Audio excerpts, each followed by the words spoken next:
আসসালামু আলাইকুম। আজকে আপনাকে তৈরি করে দেখাবো বাটাবাটি ঝামেলা ছাড়া কিভাবে পেঁয়াজু করা যায়। দেখুন, আমি এই মসুরের ডালগুলো অনেক সময় ভিজিয়ে রেখেছি। ভিজিয়ে রাখার পর এগুলাকে ছাকনার মধ্যে ঝর্ণা দিয়ে রেখেছি যাতে পানি না জমে। তারপরে এগুলোর মধ্যে আমি কাঁচা লঙ্কা বাটা দিলাম, ধনিয়া দিলাম, ধনিয়া পাতা,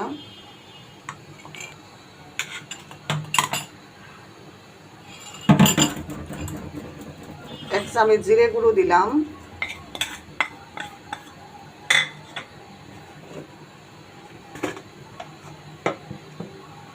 হলুদ গুঁড়ো দিলাম হাফ চামচ,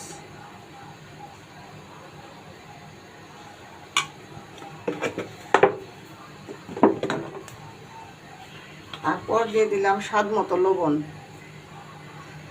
আমি এখানে লঙ্কাটা কাঁচামরিচটা বেটে দিয়েছি, আপনারা চাইলে এখানে টুকরো টুকরো করেও দিতে পারেন কাঁচামরিচ। যেহেতু আমার ঘরে বাচ্চা আছে তাদের কথা চিন্তা করে আমি মরিচটাকে কুচি করে দিলাম না। তারপর সবগুলো মিশিয়ে এরপরে দিয়ে নিচ্ছি বেসন,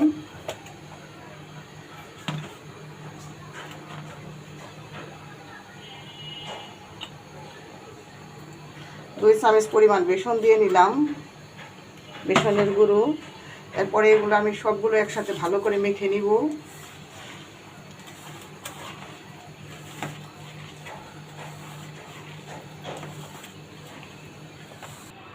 আমার মাখাটা শেষ হয়ে গেছে। এখন আমি চুলাতে একটা ফ্রাই প্যান বসিয়ে দিয়েছি। এটার মধ্যে তোল ঢেলে দিলাম 1 কাপ।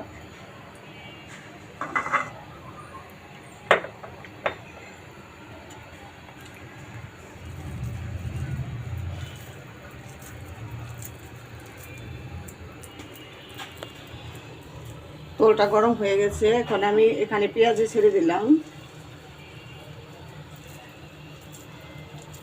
আমি এখানে ডুবো তেলে এগুলো ভাজতেছি না, কারণ আমাদের অতিরিক্ত তেল আমাদের স্বাস্থ্যের জন্য ক্ষতিকর, যেহেতু আমরা অসুস্থ।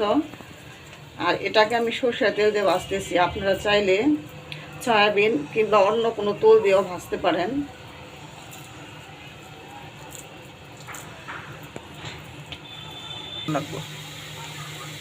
দেখুন এগুলো কত সুন্দর ভাজা হচ্ছে, প্রায় এগুলো ভাজা হয়ে গেছে। আমি এগুলো ছোটো ছোটো করে দিয়েছি, আপনারা চাইলে একটু বড় বা ছোটো করে দিতে পারেন শেপগুলো।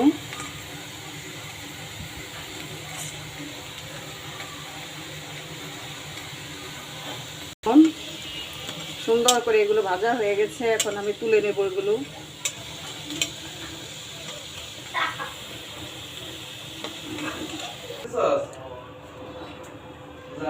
দেখুন বাটাবাটি ঝামেলা ছাড়াই কত সুন্দর তৈরি করে ফেললাম মুসুরির ডাউলের পেঁয়াজু।